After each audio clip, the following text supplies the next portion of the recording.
room actually know who I am, because this is only my second ever gig. And all I'd like to say is, well, thank God everyone else was funny. But I seem to have stumbled through most of my adult life being kind of accidentally funny. A lot of the time having not a clue really why it was I was making people laugh. One springs to mind, thank God it was a very, very long time ago now, but it still haunts me to this day.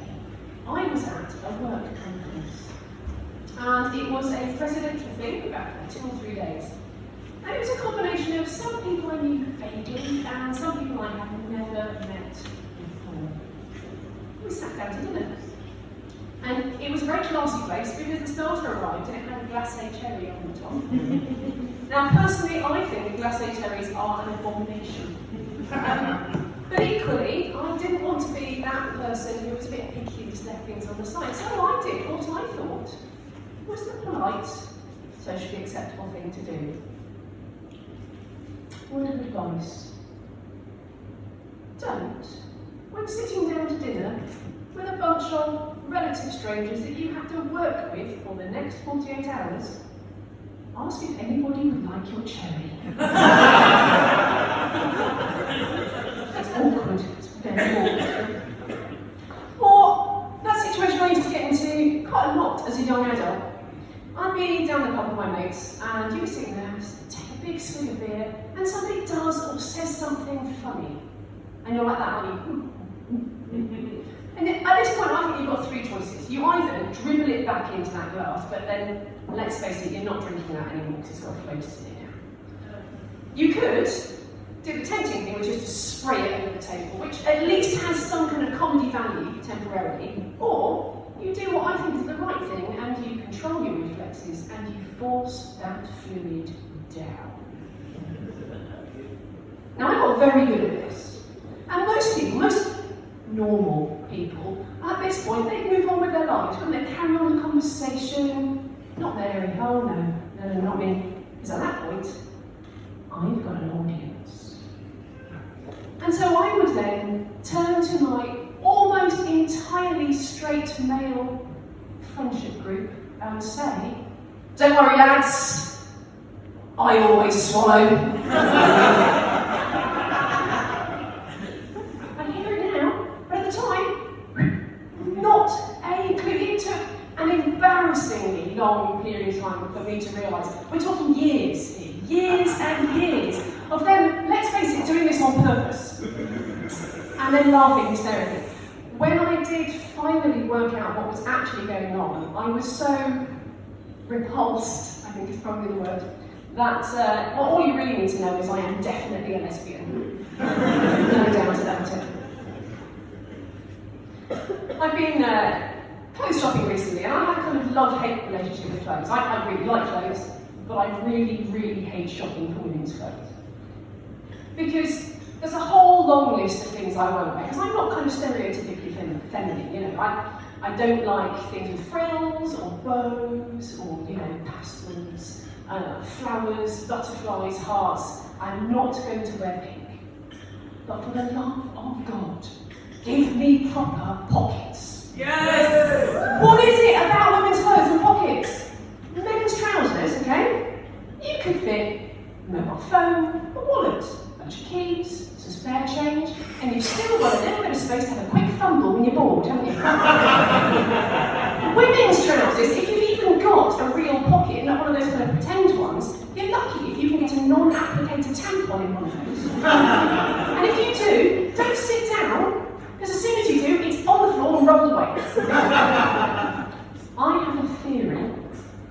My theory is that this is a conspiracy by handbag manufacturers. Oh, you've not got space in your pocket for your purse and your phone. Don't worry, man. Have a lovely handbag. It goes with the shoes. Yes, okay, it costs 70 quid, but look, and it sets off your entire outfit. I can't carry a handbag. I look like I'm in dodgy drag. It's ridiculous. And besides, you know what happens, don't you? If you are the person carrying a handbag in a group, everybody puts their shit in it. Oh, can I put my wallet in your bag?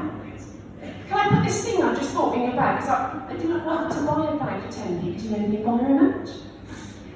Can I put this really, really heavy hardback book I just bought in your bag? Do you know how I know this is true? Because that's what I do.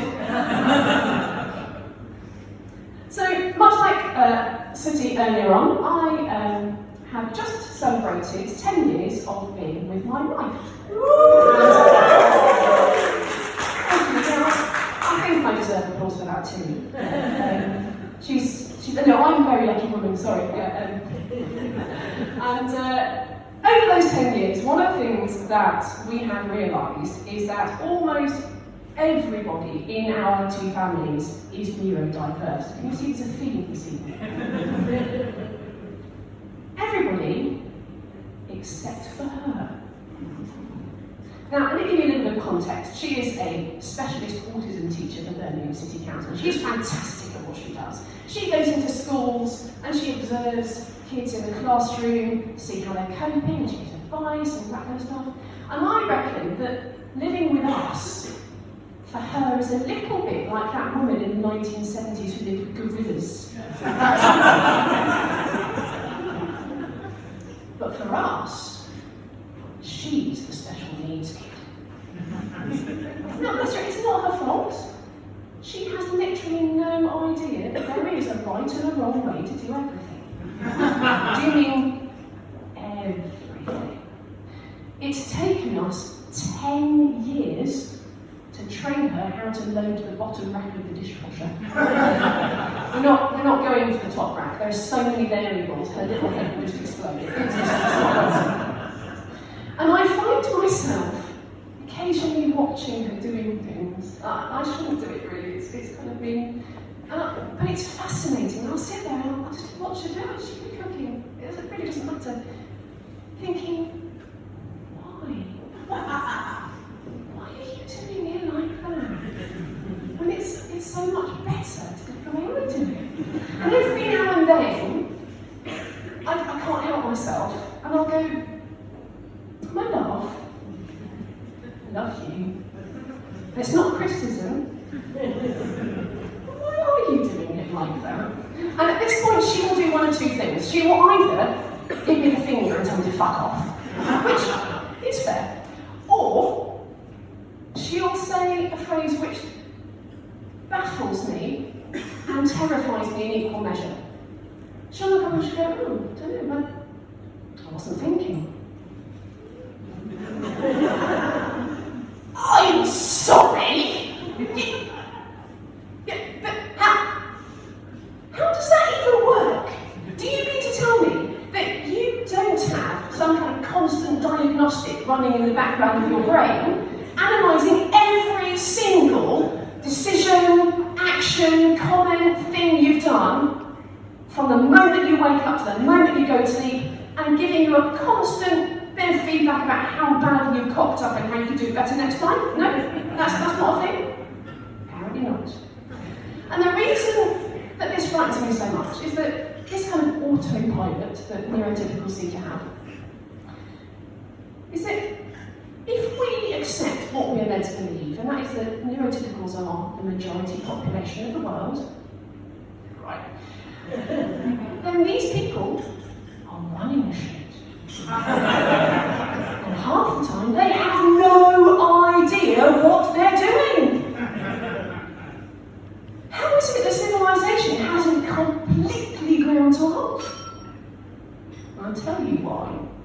Because we have got stealth, neurodiverse individuals in all the really important places. Do you need to stop, planes flying into while they're in the sky? Get yourself an autistic. Need some really, really complex problem solving dealt with? ADHD kid, no problem, we've got you covered. How do you think it is that civilization ever got off its collective arse and started to populate the rest of the globe, rather than sitting around a campfire having cosy small talk? Because the ADHD kids are going, what's over there? And what happens? Does anybody actually know where bison go when they migrate? I'm going to follow them. And actually, let's think about this. How did they end up with a fire in the first place? kind of person who is capable of sitting there for hour upon hour upon hour of banging two stones together. They probably were only doing it because it made a great sound, but eventually they got a spark and they did it again, and again, and again. And you can be absolutely confident that fire was brought to humanity courtesy of autism. Thank you. So, the next time you find yourself, rolling your eyes because yet another comedian's told you they've got a diagnosis, or you get a frustrated black friend who's always late and always double booking themselves, or some random woman obviously you heard sharing at a dinner party. Just remember, we're the reason you're all still alive.